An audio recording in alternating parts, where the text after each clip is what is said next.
interessante que a gente, pelo menos, consiga fazer um perfil lipídico dessas crianças e adolescentes, né? Dosando, pelo menos, a questão do colesterol, do LDL, do triglicerídeo e do HDL. Esses aqui são os pontos de corte estabelecidos pela Sociedade Brasileira de Cardiologia, na primeira diretriz para tratamento e prevenção de aterosclerose na infância e adolescência. A gente vai trabalhar com esses pontos de corte. Então, o ideal, né, é ter esses pontos aqui de colesterol, de LDL, triglicerídeo e de HDL, tá? E tem essa área limítrofe, que a gente já tem uma área de vigilância, de atenção, é obeso, com essa história familiar e o colesterol desses, já é área de alerta de intervenção. E esses pontos em vermelho já são considerados como os pontos elevados, tá? Acima de 170 do colesterol, acima de 130 o LDL e acima de 130 também o triglicerídeo. E hoje a gente também está trabalhando muito com colesterol não HDL, tá? E que a gente quer que a criança esteja com valores abaixo de 126 mg por decilitro, tá? E que a gente quer um HDL acima de 45. Além do perfil lipídico, todos os profissionais acabam fazendo uma dosagem da glicemia de jejum. Só quero alertar vocês devem executá-la sim, mas não tenham a expectativa de que vocês vão encontrar a glicemia de jejum alterada. Normalmente, existe uma homeostase metabólica na criança que ela consegue manter a glicemia de jejum ainda normal. Se vocês querem captar distúrbios do metabolismo da glicose, peça um teste de tolerância oral à glicose, a glicemia pós-prandial, de 2 horas após a ingestão de uma carga de glicose. E o que seria muito importante também é a dosagem da insulina de jejum. Existe uma relação direta entre obesidade, excesso de gordura visceral e hiperinsulinemia, com resistência à ação da insulina. Então a gente vai encontrar crianças com níveis elevados de insulina.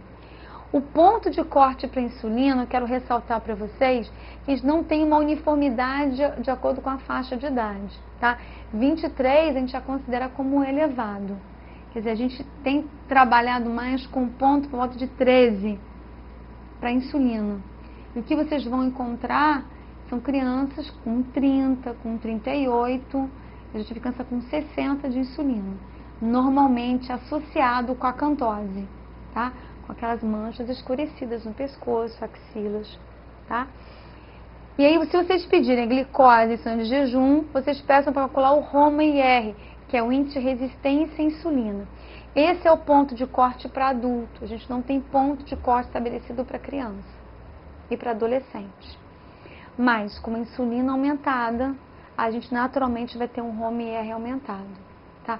Um HOMA acima de 3, a gente já vai considerar como HOMA-IR de indicativo de resistência à insulina. Isso é um indicativo de um excesso de gordura visceral que está gerando uma resistência à ação da insulina, gerando uma série de alterações. Se o perfil lipídico não está alterado agora, espere daqui a um pouco de tempo, não sei quantos anos, depende de vários fatores de risco, a gente vai ter esse tipo de alteração. E essa aqui é a fórmula. Se vocês não pediram, eles não calcularam no laboratório, aqui tem a fórmula para vocês calcularem o HOMA, tá? Se usa glicemia de jejum, tem que transformar para minimal por litro com a insulina e você divide por uma constante que é 22,5, vocês já calculam. Se vocês tiverem como pedir, solicitar as apolipoproteínas, a ApoA1 que está vinculada à molécula do HDL e a ApoB que está vinculada à molécula do LDL. Então você quer que ele tenha um majoritário de ApoA1 menor de ApoB, porque a LDL é que tem o perfil heterogênico, né? E a HDL que faz o transporte reverso de colesterol. Bom, e aí uma outra coisa que vocês têm que verificar também, desde o pré-escolar, é a pressão arterial. É importante a pressão arterial. Pressão arterial de criança, a gente não avalia igual a pressão arterial de adulto. Você vai depender de uma curva de referência que a gente tem, normatizada internacionalmente, em que o que a gente vai fazer? Vocês vão ter, eu vou mostrar aqui para vocês, essa tabelinha aqui, ó, percentil de pressão arterial para o sexo masculino, segundo idade e estatura. O que vocês vão fazer? Vocês vão lá no gráfico, né? Só que aí a gente vai ter um limitante, porque essa tabela, ela vai pegar a estatura em percentil e não em Z-score, né? Mas a gente tenta fazer uma aproximação. Você sabe que o percentil 50 corresponde ao 0, tá? Na verdade, o percentil menor que percentil 5 vai ser o -2.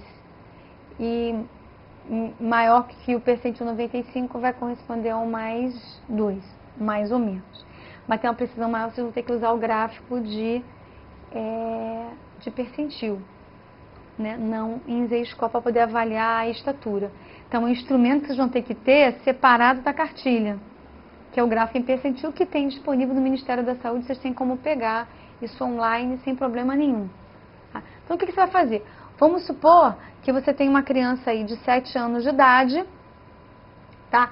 Sexo masculino, e que você classificou ela na estatura, no percentil de estatura, ela está no percentil 50 de estatura, tá? 7 anos de idade. E ela está com uma pressão de 118 por 85. Aí o que eles vão fazer? Percentil 50, 7 anos, eu falei 120 de pressão sistólica. Não, 118, desculpa. Então, 118, ó, percentil 90 é 111, 95 é 115, 99, 122. Então, ela está entre percentil 95 e o 99 na sistólica. E eu falei 85, né? Então, vamos lá. 85, ela está acima do percentil 99. Aqui.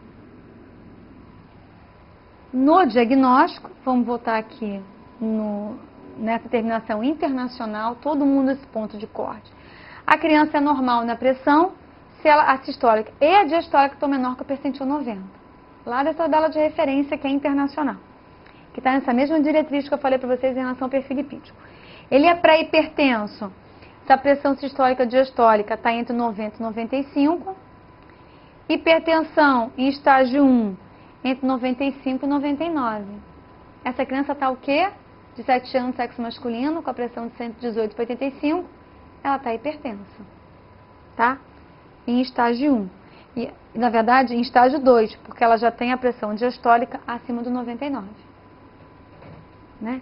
Então, o que você tem que pensar é o seguinte: acima do percentil 90 já é para hipertensão. Acima do 95, que a gente tem aqui, já é hipertenso. 99 já é uma hipertensão mais elevada, associado a um perfil lipídico adverso, associado a uma história familiar adversa, e ao índice de massa corporal acima do +2, é uma criança que está sob intenso processo inflamatório por esse excesso de gordura corporal que ela tem. Tá? Então aqui você tem essa tabela que eu coloquei para vocês do sexo masculino e essa aqui que é o do sexo feminino, tá? E aí o que eu quero mostrar para vocês? Que às vezes pode chegar pra gente uma criança assim, com 10 anos, com aproximadamente 160 quilos. Então, você vê aqui essa ginecomastia, uma criança com acantose, né? Uma criança com abdômen avental, uma criança com uma alteração ortopédica séria, o pé absolutamente torto, porque ele não consegue sustentar o corpo dele, né?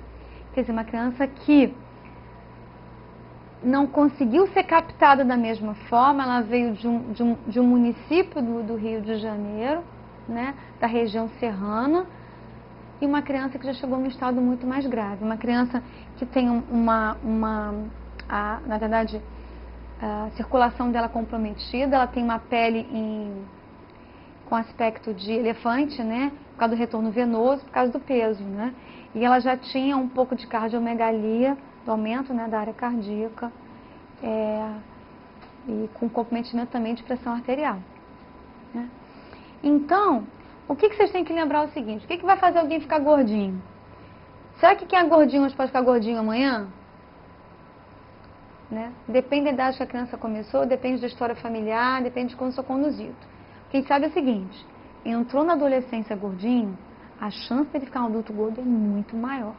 Então, atenção para vocês intervirem, quanto mais cedo, na idade pré-escolar, mais sucesso vocês vão ter. Mais fadado ao fracasso quanto maior for a idade da criança, né? Então, assim, o período crítico é esse. A adolescência é um período crítico. Não deixe chegar com obesidade grave nessa fase de idade. A herança genética vai ser fundamental. A gente sabe que tem marcadores genéticos para o gene OB, que vai determinar uma predisposição maior, mas ela vai se manifestar se o fator ambiental favorecer.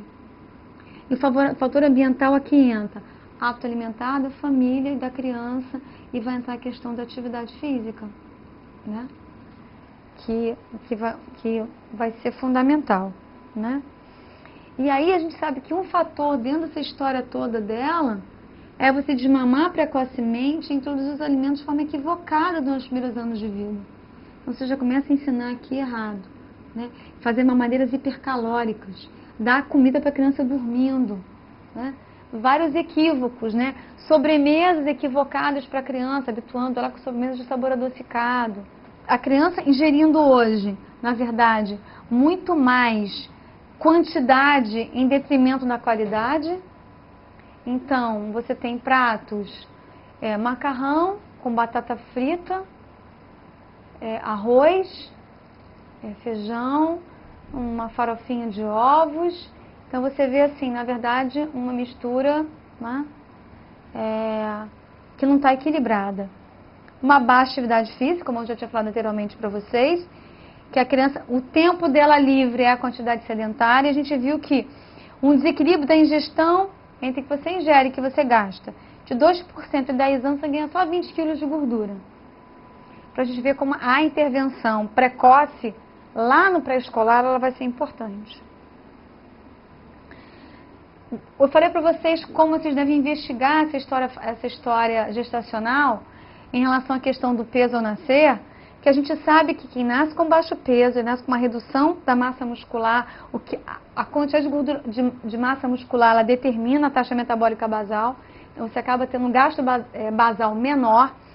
Isso predispõe que ele tenha um aumento maior de peso na vida pós-natal. E também, essa baixo peso, dessa forma como se distribui